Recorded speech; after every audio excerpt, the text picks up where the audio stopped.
इसके पहले मैं काफ़ी सारे वीडियोज बना चुका हूँ और उसमें चर्चा कर चुका हूँ। काफ़ी सारे मैंने अभी तक टेंस कवर किया है। मैंने अभी तक प्रेजेंट का जो पूरा टेंस होता है वो मैंने कवर कर लिया हुआ है। पास्ट इंडेफिनिट मैंने कल कवर किया था। आज के इस वीडियो में हम बात करेंगे प्रेजेंट पास्ट कंटिन्यूअस टेंस के बारे में।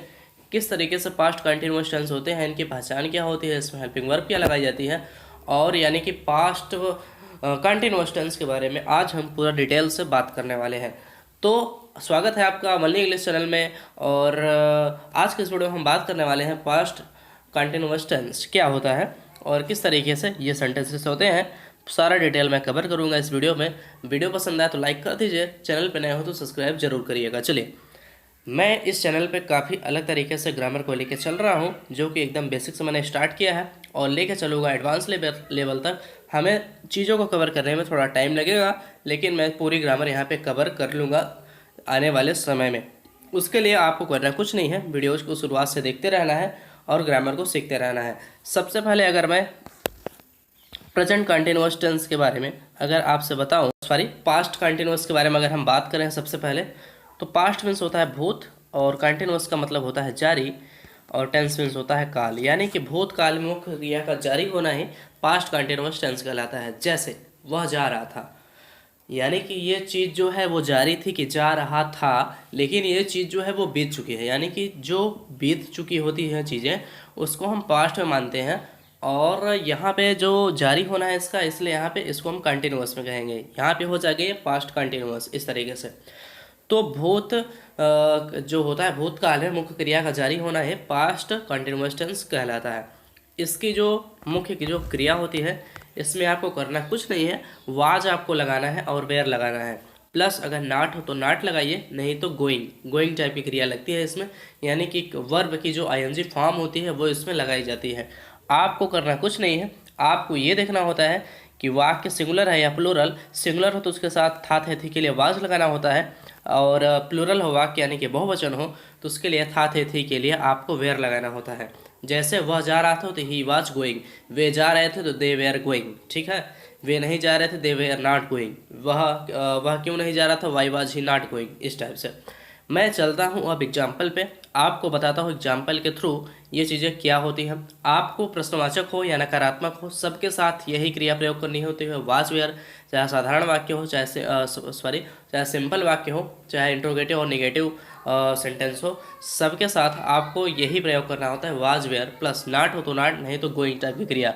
इसके बाद आपको क्या करना है, मैं एग्जाम्पल के थ्रू यहाँ पे क्लियर कर रहा हूँ, आप समझते चलिए चीज़ों को और सीखते चलिए। पहला एग्जाम्पल यहाँ पे मैं बताना चाहूँगा आपको, राजू क्या पढ़ रहा था। यहाँ पे वाक्य आपको क्या लग रहा है। सबसे पहले मैंने आपको कई बार बताया है कि अगर वाक्य में सबसे पहले आपको देखना होता है प्रश्नवाचक वाक्य तो नहीं है। यहाँ पे आपको दिख रहा है कि प्रश्नवाचक वाक्य जो यहाँ पे है वो क्या है, ठीक है ना।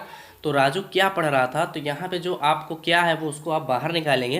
तो यहाँ पे उसके लिए आप करेंगे वाट, उसके बाद राजू के लिए आप करेंगे वाज, क्योंकि जो राजू है वो एक वचन है। मैंने बताया कि एक वचन के लिए आपको वाज का प्रयोग करना होता है।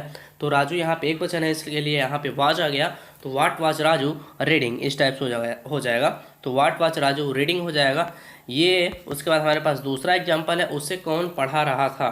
यहाँ पे आपको जो कौन है, कौन आपको लग रहा होगा कि ये साधारण वाक्य है, तो कौन जो है साधारण माना जाता है। तो यहाँ पे आपको कर देना है हु वाज टीचिंग हिम, उसे कौन पढ़ा रहा था, हु वाज टीचिंग हिम हो जाएगा। तीसरा एग्जाम्पल हमारे पास है, रजिया वहाँ किसे देख रही थी। मैंने आपको ये बताया है कि जो प्रश्नवाचक वाक्य है उसको आप बाहर निकालिए, उसके बाद जो क्रिया होती है अगर प्रश्नवाचक वाक्य पहले आता है तो यानी कि जो उसकी हेल्पिंग वर्ब होती है वाज वेयर, यानी कि जो यहाँ पे होगा वाज वेयर वो आ जाएगा उसके बाद, यानी कि जो इंट्रोगेटिव वर्ड आपका होगा उसके बाद ही जस्ट आएगा।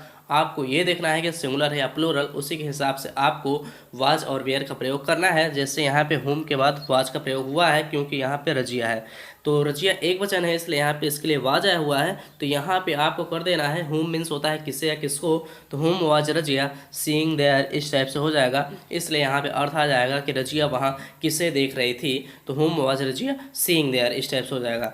चलिए, हमारे पास जो चौथा एग्जाम्पल है वो ये है, वीडियो ज़्यादा बड़ी नहीं होगी और पास्ट कंटिन्यूअस टेंस बहुत ही ईजी है, आपको करना कुछ नहीं होता।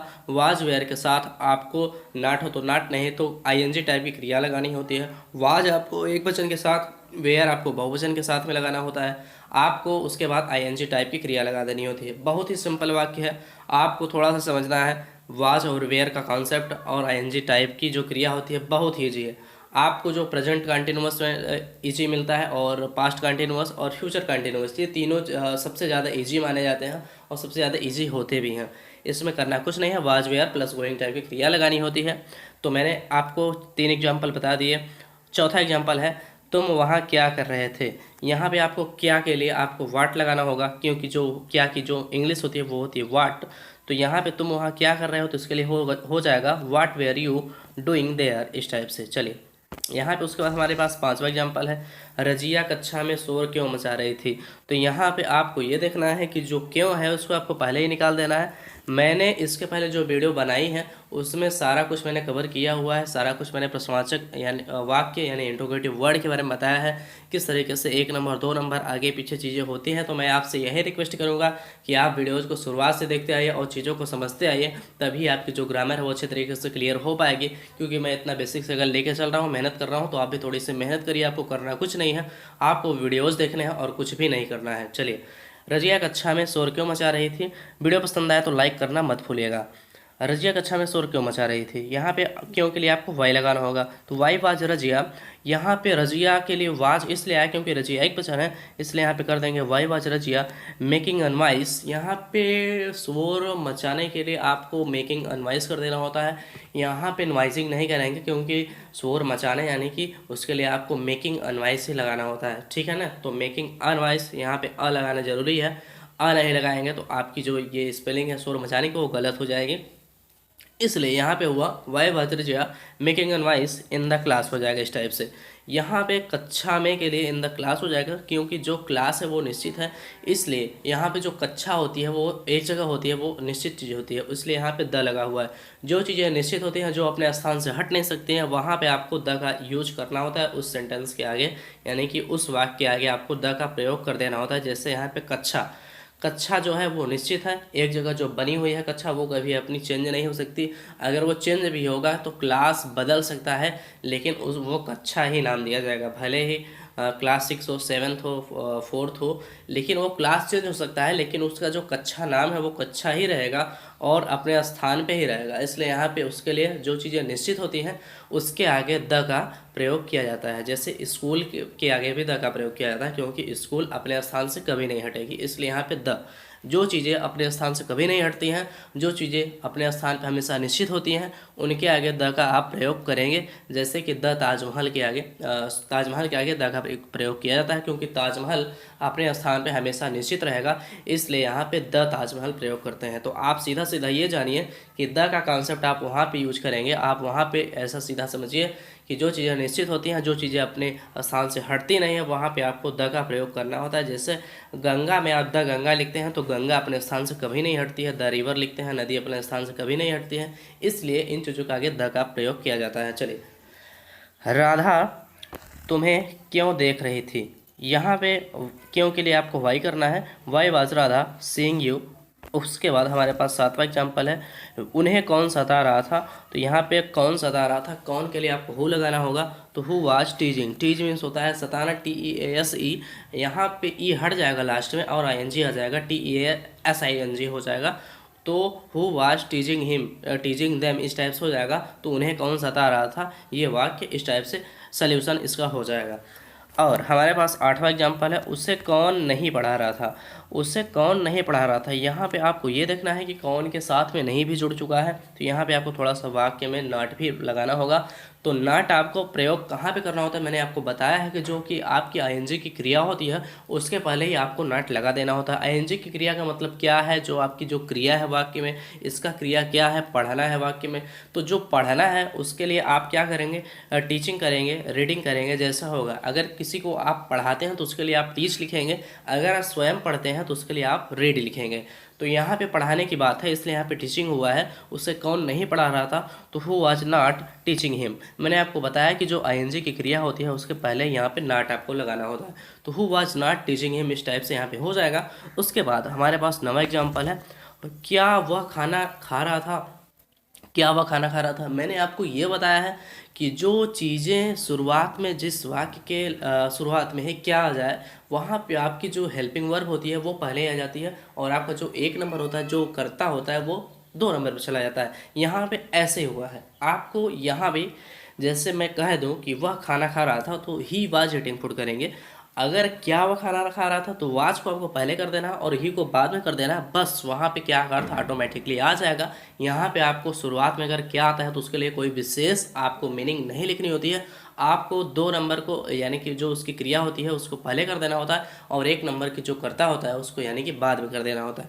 बस आपको इन्हीं जो 2 चीज़ों का यानी कि वाज और ही का उलटफेर करना होता है, इसी से इसमें क्या का अर्थ आ जाएगा, और जो बाद की चीज़ें हैं वो सेम ही रहेंगी, केवल शुरुआत की जो 2 वर्ड है वही आगे पीछे रिप्लेस हो जाते हैं और सारा कुछ वैसे ही रहता है। आगे वाक्य में जो भी आगे वाक्य में रहेगा सब कुछ वही रहेगा, शुरुआत की 2 चीज़ें बदलती हैं, यानी कि आपकी क्रिया बदलेगी और आपको जो करता होगा वो 2 नंबर पे चला जाएगा और क्रिया 1 नंबर पे आ जाएगी। चलिए, जो हेल्पिंग वर्ब होती है वो 1 नंबर पे आती है।